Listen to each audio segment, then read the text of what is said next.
introduce our people to the stage with me today. First District Congressman Tim Walz is here, as is his challenger.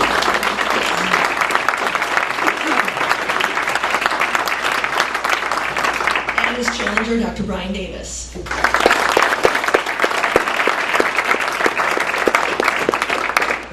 All right, we flipped a coin, which Congressman Walz won, so he has elected to start us off and then finish up as we are done this afternoon. And it will go very quickly.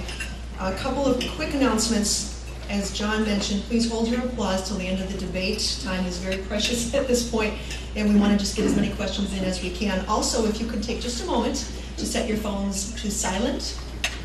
Thank you very much. I did that before I came up here to be sure. So that does not interrupt us either. The format is as follows. 2 minutes for opening comments from each of the gentlemen, and then 90 seconds for each question. And then both of them will answer, and then a 30-second rebuttal, which both of them will answer.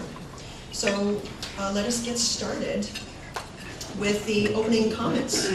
Congressman Walz. Well, thank you, Tracy. Thank you to the Chamber and all of its members for being here.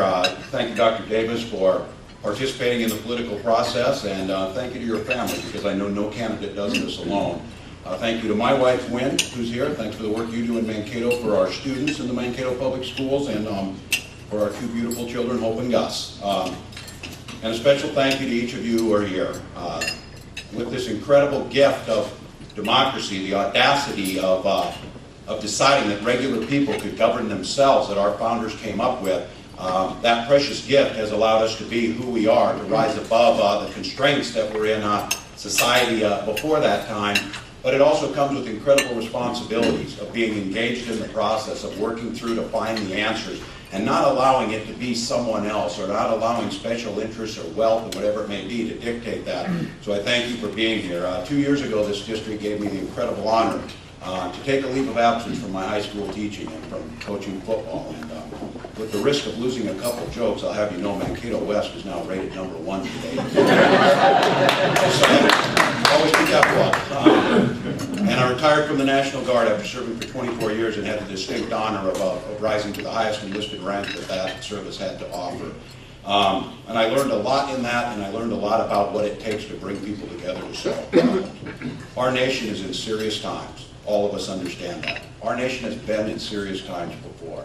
And every time during those crisis moments, we found a way to forge ourselves together. We found a way to move forward. And we found a way to put partisan politics aside for real solutions. This is the time. I've served you for 2 years doing that. I've built bipartisan relationships that help work on things, everything from the single largest package on veterans health care to an incredible package on the Farm Bill and Nutrition Title, to working on our energy crisis in a bipartisan manner, even penning an editorial with a coal state Republican, Shelley Moore Capito, on what we can do to solve this. There's solutions out there.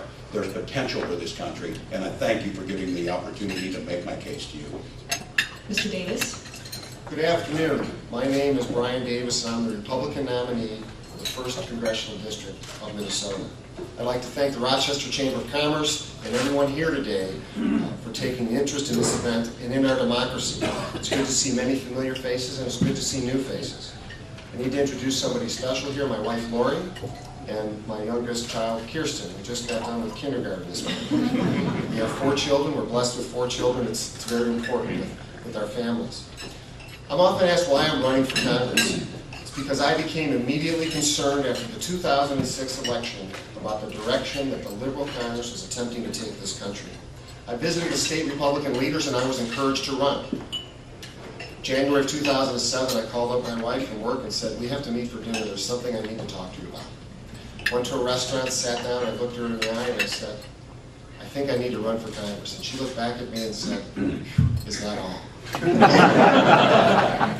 You know, the mission statement of the U.S. Chamber of Commerce is to advance human progress through an economic, political, and social system based on individual freedom, incentive, initiative, opportunity, and responsibility.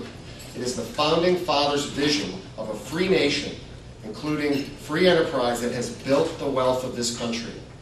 As a general philosophy, I know the government is designed to play a role to support the free enterprise system in a just manner. But government can never replace it, nor do I believe it should try. In 26 days, we will be making choices in the voting booth, private and personal choices about which direction we want to move. I hope that after this meeting today, this choice will be made easier for you, and that our Congress in January of 2009 will begin to solve problems with our next president. Thank you very much, and thanks for being here.